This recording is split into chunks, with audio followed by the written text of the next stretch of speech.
Hello guys, welcome back to education IQ। I hope आप सब अच्छे होंगे। तो आज का जो हमारा द हिंदू एडिटोरियल आर्टिकल है वो है India should refuse America's NATO plus bait. तो सबसे पहले हम लोग इसकी हेडिंग का मतलब समझेंगे। देखो, पहले मैं आपको बताता हूँ वेट, BAIT, इसका मतलब क्या होता है? एक लालच, किसी को लालच देना। और इसका दूसरा मतलब होता है टेम्पटेशंस, मतलब प्रलोभन। प्रलोभन का मतलब भी सेम लालच हुआ। तो इस पूरी हेडिंग का मतलब हुआ कि इंडिया को क्या करना चाहिए। इंडिया शुड रिफ्यूज़ मतलब इंडिया को रिफ्यूज़ करना चाहिए, इनकार करना चाहिए अमेरिकास नाटो प्लस वेट। मतलब अमेरिका जो इंडिया को बार बार बोल रहा है कि आप लोग जो है वो नाटो प्लस को ज्वाइन कर लो, तो ये जो लालच है ना, ये जो वेट है, इसको क्या करना चाहिए? इसको रिफ्यूज़ करना चाहिए इंडिया को। ये इस हेडिंग का मतलब है। अब इसके अंदर में क्या लिखा हुआ है, क्या चल रहा है, किस तरह से जो है अमेरिका बार बार इंडिया को नाटो प्लस ज्वाइन करने के लिए बोल रहा है और इंडिया जो है वो उसको लगातार जो है वो रिफ्यूज़ भी कर रहा है। मतलब क्या चल रहा है, क्या सिचुएशन है, पूरी आपको समझ में आएगी। एक एक लाइन को हम लोग हिंदी में पढ़ेंगे। कोई भी डिफ़िकल्ट वर्ड मीनिंग आएगा, कोई भी इंपॉर्टेंट टर्म आएगी, उसको मैं आपको साथ साथ में नोट करवाता चलूँगा। कल मेरा वीडियो नहीं आया था, ठीक है? तो वैसे मेरा वीडियो जो है वो रेगुलरली आएगा। रात को मेरा वीडियो डेली अपलोड होता है। मेरा जो कोशिश रहता है कि शाम को 7 से 8 बजे के बीच में अपलोड हो जाए, लेकिन मैं थोड़ा लेट हो जाता हूँ, थोड़ा बिजी होने के कारण। तो आप लोग जो है ना वो टेलीग्राम को ज्वाइन कर लो। टेलीग्राम में आपको कमेंट बॉक्स में दे दूँगा उसका लिंक। जैसे ही मेरा वीडियो आएगा तुरंत आपको टेलीग्राम पे लिंक मिल जाएगा और साथ साथ में आपको इसका PDF भी मिल जाएगा जो मैंने खुद से बनाया है, जिसमें मैंने इंपॉर्टेंट वर्ड्स, इंपॉर्टेंट टर्म्स को आपके लिए हाईलाइट किया हुआ है। तो एक बार आप मेरे से पढ़ना, उसके बाद जाके इसको खुद से पढ़ना। ये जो आर्टिकल्स है ना आपके लिए काफ़ी बेनिफिशियल रहेंगे, एक अच्छा आंसर राइटिंग लिखने के लिए, खुद के नॉलेज को बढ़ाने के लिए, खुद का ओपिनियन बनाने के लिए ये आर्टिकल काफ़ी हेल्पफुल रहते हैं। तो स्टार्ट करते हैं हम लोग आज का the Hindu editorial article. Starting से लेके लास्ट तक देखना, पूरी सिचुएशन आपको समझ में आ जाएगी। तो मैं आपको बताता हूँ पहले ये आर्टिकल किसने लिखा हुआ है। शक्ति प्रसाद, इन्होंने ये आर्टिकल लिखा हुआ है। ये असिस्टेंट प्रोफेसर हैं, ठीक है? कहाँ पे? Centre for European studies, school of international studies, Jawaharlal university, ठीक है, जवाहरलाल नेहरू यूनिवर्सिटी। तो इनके ओपिनियंस ऑब्वियसली मैटर करते हैं, इनको समझिए और ख़ुद का ओपिनियन बनाइए। तो क्या लिखा हुआ है? लिखा हुआ है, it was during a virtual press briefing in March 2023 on the North Atlantic Treaty Organization focus on South Asia and Indo-Pacific region that the United States permanent representatives to NATO. Smith was quoted as saying that the NATO alliance is open to more engagement should India seek that। तो इसका मतलब क्या, मैं आपको बताता हूँ कि एक वर्चुअल प्रेस ब्रीफिंग हुई मार्च 2023 में, किसके ऊपर? जो नाटो है, नॉर्थ अटलांटिक ट्रीटी ऑर्गेनाइजेशन। तो इसके ऊपर एक ब्रीफिंग हुई, वर्चुअल ब्रीफिंग हुई, और इसने फोकस किया साउथ एशिया और इंडो पैसिफिक रीजन के ऊपर। और that the United States permanent representative to NATO, और जो यूनाइटेड स्टेट्स के जो परमानेंट रिप्रेजेंटेटिव थे नाटो, जिनका नाम है स्मिथ, उन्होंने एक चीज़ बोली। क्विट का मतलब होता है एक मुहावरा कहना, कि जो नाटो है ना, जो नाटो का जो अलायंस है, अलायंस का मतलब होता है किसी के साथ जुड़ना, साथी बनना, वो मोर एंगेजमेंट के लिए ओपन है। एंगेजमेंट मतलब और लोगों को अपने में शामिल करने के लिए बिल्कुल तैयार है, बिल्कुल ओपन है। शुड इंडिया सीक दैट, मतलब सीक का मतलब क्या होता है? ट्राई करना। तो क्या इंडिया को जो है इस चीज़ की ट्राई करनी चाहिए? मतलब क्या इंडिया को नाटो का मेंबर बनने की कोशिश करनी चाहिए? Reflecting the same sentiment, the US House Select Committee on the Strategic Competition between the United States and the Chinese Communist Party (CCP) in May 2023 recommended strengthening the NATO Plus framework by including India in the grouping। इसी तरह से जो US select committee है strategic competition के ऊपर, ठीक है, between United states और CCP के बीच में, उन्होंने मई 2023 को रिकमेंड किया था स्ट्रेंथनिंग दी नाटो प्लस फ्रेमवर्क। मतलब हम लोग नाटो प्लस का जो फ्रेमवर्क है, जो ढांचा है, उसको स्ट्रेंथन करेंगे, उसको मजबूत बनाएंगे, इंडिया को इंक्लूड करके इस ग्रुप में, by including India in the grouping. तो उसके बाद क्या है? India's external affair minister S Jaishankar had rejected this idea by saying that NATO template does not apply to India. तो जो हमारे एक्सटर्नल अफेयर मिनिस्टर हैं एस जयशंकर, उन्होंने ये जो आइडिया है ना, इसको रिजेक्ट किया था और ये बोला था कि ये जो नाटो का टेम्पलेट है, टेम्पलेट का मतलब होता है सैंपल, किसी चीज़ का सैंपल या फिर उदाहरण, वो क्या है, वो अप्लाई नहीं होता है इंडिया के ऊपर। Yet on the eve of prime minister Narendra Modi's visit to the US, लेकिन जब प्राइम मिनिस्टर नरेंद्र मोदी ने विजिट किया यूएस में जून में, तो जो सेनेट इंडिया कॉकस को चेयर मार्क वार्नर हैं, उन्होंने अपने प्लान शेयर किए to table a bill to bring India into the NATO plus fold, कि हम लोग एक मतलब एक प्लान बनाएंगे, एक बिल तैयार करेंगे ताकि हम लोग नाटो प्लस में जो है इंडिया को, नाटो प्लस जो फोल्ड है उसमें इंडिया को शामिल कर सकें। ठीक है, अब हम लोग नाटो और नाटो प्लस के बारे में बात करेंगे। NATO is a transatlantic military alliance of 31 countries. ये जो नाटो है ना, ये 31 कंट्रीज़ का एक मिलिट्री अलायंस है, मतलब इसमें उन लोगों की आर्मीज शामिल है। और ये जो नाटो है ना, इसमें क्या है, अगर किसी भी कंट्री के ऊपर कोई दूसरी कंट्री अटैक करती है तो बाकी सारी कंट्रीज़ एक साथ होकर उस कंट्री की हेल्प करती हैं, जो भी इसके मेंबर्स हैं। तो ये इसकी मेन पॉलिसी है। और with the majority of members from Europe, और इसमें जितने भी जो मेंबर्स हैं ना, उसमें से सबसे मैक्सिमम मेंबर्स जो हैं वो यूरोप से हैं। After the dissolution of Soviet union and the end of the cold war, many thought that NATO would lose its relevance. जब डिसोल्यूशन हुआ, मतलब जब ख़त्म हो गया, सोवियत यूनियन जब ख़त्म हो गया, इंटीग्रेट हो गया, मतलब अलग अलग हो गया, और जब कोल्ड वार ख़त्म हो गया, तो बहुत सारे लोगों ने ऐसा सोचा था कि जो नाटो है ना, वो अपनी रेलिवेंस, मतलब उसकी जो वैल्यू है उसको खो देगा। ठीक है, on the contrary NATO has not only survived but also expanded. लेकिन इसका उल्टा हुआ, कॉन्ट्ररी हुआ। नाटो ने सिर्फ सर्वाइव नहीं किया, मतलब वो जीवित नहीं रहा, बल्कि वो उसने एक्सपैंड भी किया, मतलब और भी कंट्रीज़ जो हैं वो उसकी मेंबर बनी। उसके बाद with Finland joining as it's 31st member April 2023, अभी अभी इसको रिसेंटली फिनलैंड ने ज्वाइन किया है और इसका 31st मेंबर बना है। And Sweden waiting in the wings, wings मतलब जो पंख होते हैं, तो स्वीडन जो है वो भी वेट कर रही है अपने पंख फैलाए हुए। NATO appears to be getting the much needed ground for survival, मतलब नाटो को जिस चीज़ की ज़रूरत है ना, वो उसको जो है वो सर्वाइवल के लिए वो ग्राउंड मिल रहा है, वो मंच मिल रहा है, thanks to Russia's tirade against it. तो ये किसकी वजह से हो रहा है, क्योंकि जो रशिया और जो यूक्रेन का वार चल रहा है, मतलब जो टायरेट का मतलब होता है जो रशिया का एंगर है, गुस्सा है किसके ऊपर, और जो वो इन्वेजन कर रहा है, किसका मतलब हमला कर रहा है, यूक्रेन के ऊपर। आपको पता है जब से रशिया यूक्रेन के ऊपर हमला कर रहा है ना, तो जो नाटो कंट्रीज़ हैं वो एकदम स्ट्रांग हो गई हैं। इसी की वजह से वो हमला भी करता है, क्योंकि जब दूसरी कंट्रीज़ नाटो को ज्वाइन करने की कोशिश करती हैं, तो रशिया को टेंशन हो जाती है कि जो अगर ये, क्योंकि वो सारी कंट्रीज़ जो हैं वो रशिया की बॉर्डरिंग कंट्रीज़ हैं, यूक्रेन भी रशिया की बॉर्डरिंग कंट्री थी। तो रशिया को लगता है कि अगर इन्होंने नाटो ज्वाइन कर लिया तो उसकी जो मतलब टेरिटरी है, उसका जो बॉर्डर एरिया है, उसमें प्रॉब्लम होगी, क्योंकि मिलिट्री एक्सेस मिल जाएगा बाकी कंट्रीज़ को, जो यूरोपियन कंट्रीज़ हैं, यूएस हो गई। तो इसकी वजह से वो क्या करती है, उन कंट्रीज़ को, उनके कंट्रीज़ के ऊपर हमला करती हैं, जैसे यूक्रेन के ऊपर किया था। With NATO spelling it's expand, spelling का मतलब होता है फूलना, जैसे जैसे वो अपना मतलब एक्सपैंड्स बढ़ा रहा है। Some analyst even see the onset of cold war 2.0, कुछ जो एनालिस्ट हैं, विशेषज्ञ हैं, वो मतलब बोल रहे हैं कि जो कुड सी, मतलब वो इस चीज़ को देख सकते हैं। ऑनसेट का मतलब होता है स्टार्ट होना, कि कोल्ड वार 2.0 स्टार्ट हो गया है। सबसे पहले मैं आपको कोल्ड वार 1 के बारे में थोड़ा सा बता देता हूँ, वैसे मैं आपको बताता रहता हूँ। कोल्ड वार 1 जो है वो सेकंड वर्ल्ड वार के बाद हुआ था।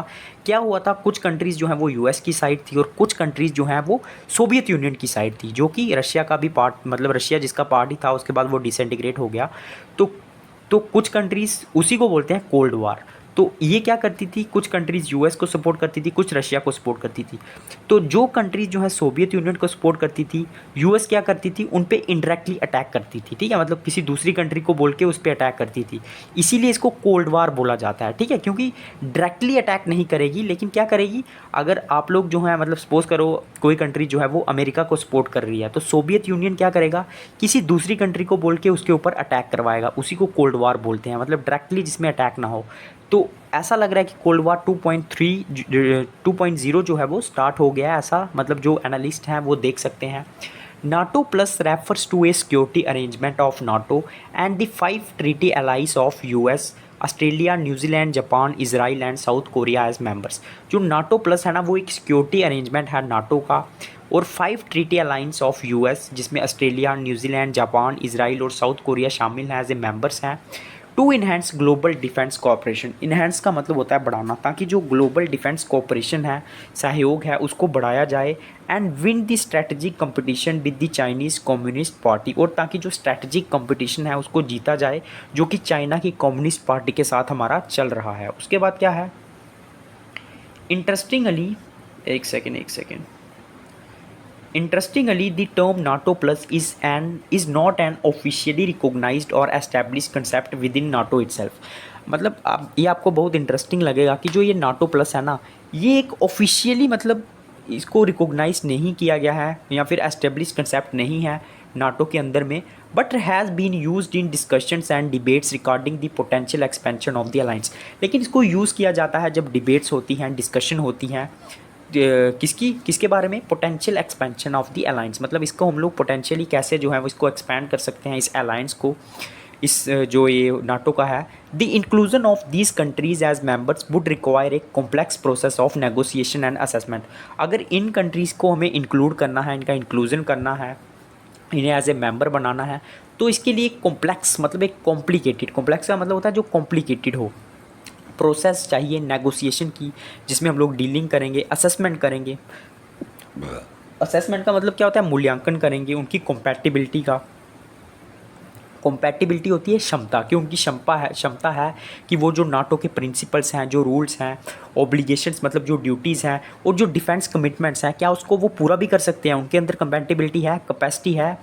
While नाटोज earlier target was the Soviet union and now Russia, the focus of NATO plus is clearly on containing China. मतलब जो नाटो है उसका जो सबसे पहला टारगेट है वो सोवियत यूनियन है, मतलब वो उसको अभी रशिया बोलते हैं, और जो फोकस होगा नाटो प्लस का वो क्लियरली होगा कंटेन करना चाइना को। कंटेनिंग का मतलब होता है रोकना। Therefore, considering its disputes with China, India remains a missing link in the framework। तो अगर हम लोग इसके disputes देखेंगे चाइना के साथ, ठीक है, इंडिया के साथ, तो एक ये मिसिंग लिंक रहेगा इस पूरे ढांचे में, एक मिसिंग लिंक रहेगा, ठीक है। उसके बाद क्या है, in light of increasing regional security challenges, India joining the NATO plus framework could provide it with a security umbrella with protection and deterrence against potential threats। तो मतलब जैसे जैसे जो रीजनल हमारे जो सिक्योरिटी चैलेंजेस हैं, जो चुनौतियां हैं वो बढ़ रही है, तो इंडिया अगर नाटो प्लस फ्रेमवर्क को, ढांचे को ज्वाइन कर लेता है, तो इससे क्या होगा, इंडिया को एक सिक्योरिटी अम्ब्रेला मिल सकता है, मतलब एक छाता मिल सकता है जिससे वो प्रोटेक्शन हो सकती है उसकी, और उसकी डेटरेंस का मतलब क्या होता है, डेटरेंस का मतलब आपको पता है, मतलब किसी चीज़ को स्थगित करना या फिर रोकना, और इससे वो क्या कर सकता है, जो उसके पोटेंशियल थ्रेट्स हैं, मतलब जो उसको हार्म कर सकते हैं, उनको भी रोक सकता है, डेटर कर सकता है। India could also gain access to advance military technologies, और इंडिया को एक्सेस भी मिल सकता है, मतलब इंडिया शामिल हो सकती है, उसको एडवांस मिलिट्री टेक्नोलॉजीज़ मिल सकती है, इंटेलिजेंस शेयरिंग प्लेटफॉर्म्स मिल सकते हैं, and interoperability with other member state. Interoperability का मतलब होता है दूसरी कंट्रीज़ के साथ मिलके काम करना, तो इंडिया दूसरी कंट्रीज़ के साथ मिलके काम भी कर सकता है। This could potentially strengthen India's defence capabilities and modernisation efforts. इससे क्या हो सकता है, इंडिया स्ट्रेंथन हो सकती है, उसकी डिफेंस है जो कैपेबिलिटीज़ हैं, क्षमताएं हैं, और मॉडर्नाइजेशन जो उसके एफर्ट्स हैं कि हमें अपने डिफेंस सिस्टम को मॉडर्न बनाना है। But this bet needs to be assessed in the larger context of India strategic autonomy.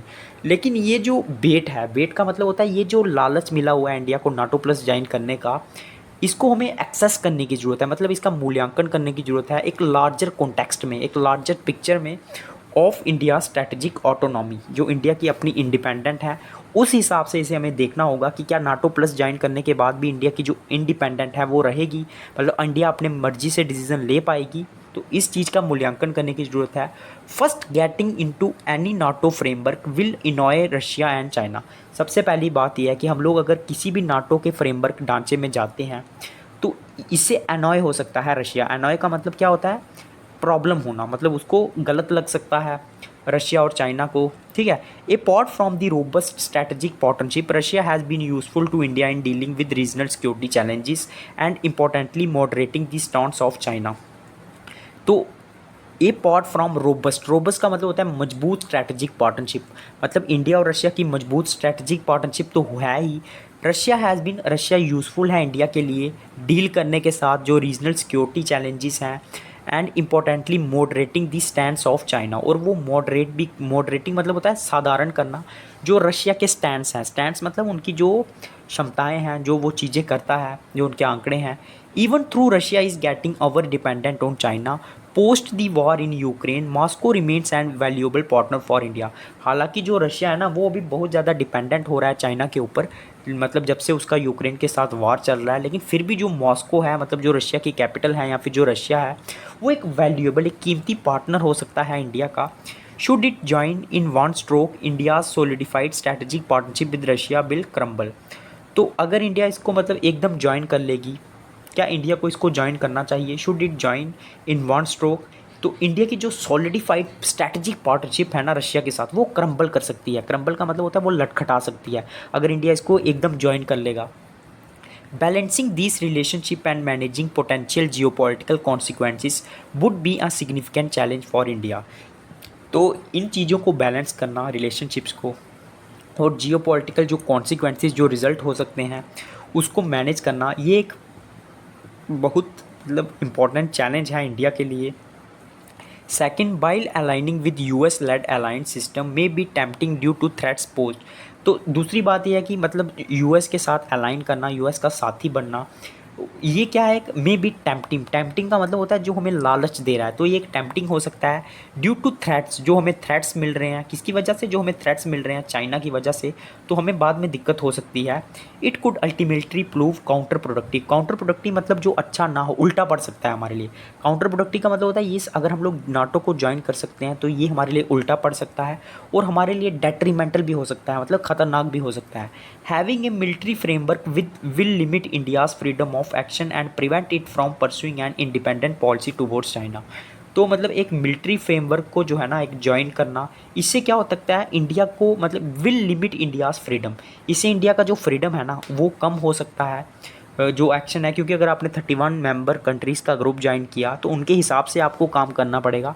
तो इंडिया का जो फ्रीडम है वो लिमिट होगा, मतलब कम होगा।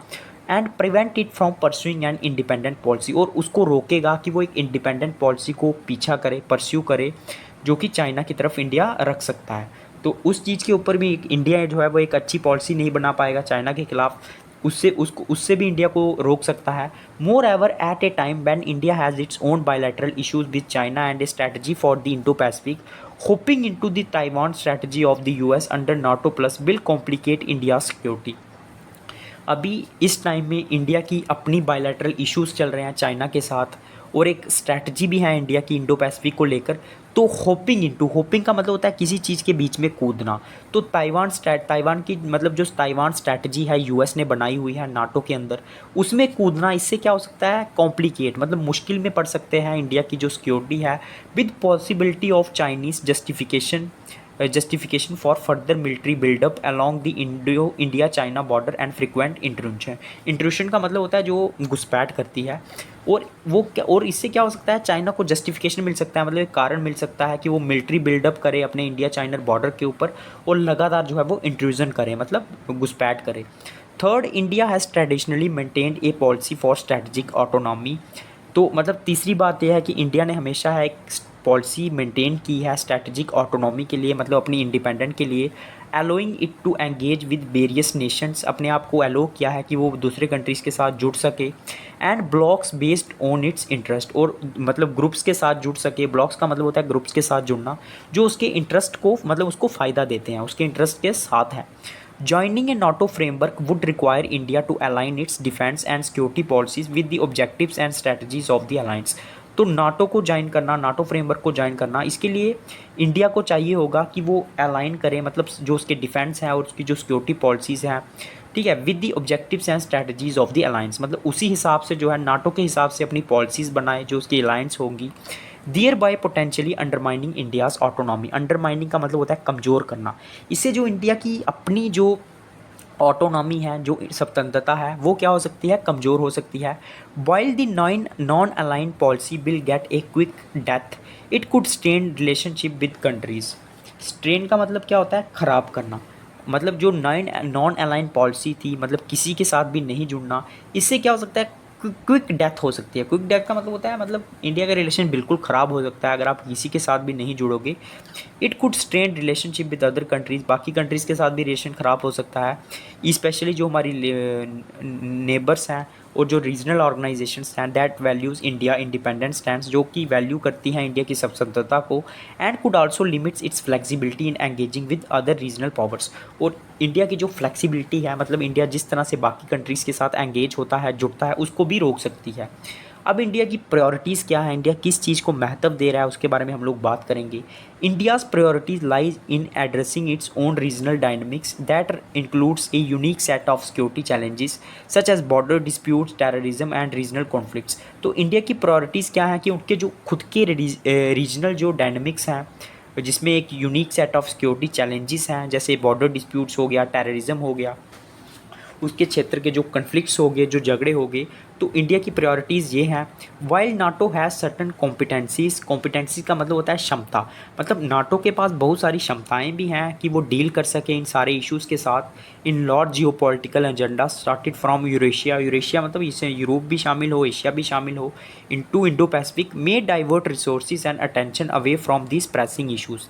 लेकिन वो साथ तो दे सकता है, उसमें कॉम्पिटेंस तो है, मतलब उसमें क्षमता तो है, लेकिन वो जो मेन इश्यूज़ है ना, जो प्रेसिंग इश्यूज़ है, जो मेन इश्यूज़ हैं, उनसे वो डाइवर्ट भी हो सकता है।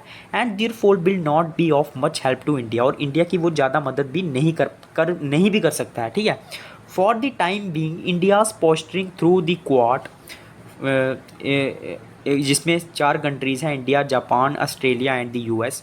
The Asia NATO edge per China looks more promising than the NATO plus bet. तो जो मतलब ये जो क्वाड है ना, ये अच्छा लगता है, मोर प्रॉमिसिंग लगता है अगर हम लोग नाटो प्लस वेट की बात करें, मतलब ये जो लालच है। थू China remains A elephant in the room during its summits, हालांकि जो चाइना है वो एक एलिफेंट की तरह बैठा रहता है जब इसके सम्मेलन होते हैं, समिट्स होते हैं। तो ये था आज का the Hindu editorial article. I hope आपको समझ में आया होगा। जिसने पूरा देखा है सबसे पहले लाइक करना, उसके बाद कमेंट करना, और जी नया बच्चा जुड़ा है चैनल को सब्सक्राइब कर लेना, बेल आइकन को दबा देना, ताकि जब भी मेरा नेक्स्ट वीडियो आएगा आपको नोटिफिकेशन मिल जाएगा। लाइन बाय लाइन मैं आपको समझाता हूँ, इसलिए ताकि मेरे से पढ़ने के बाद इसको आप खुद से जाके पढ़ो। इसको जो PDF है उसका कमेंट बॉक्स में आपको टेलीग्राम का लिंक मिलेगा, वहाँ पर आपको PDF मिल जाएगा। तो लाइक करें, शेयर करें, सब्सक्राइब करें, और जय हिंद।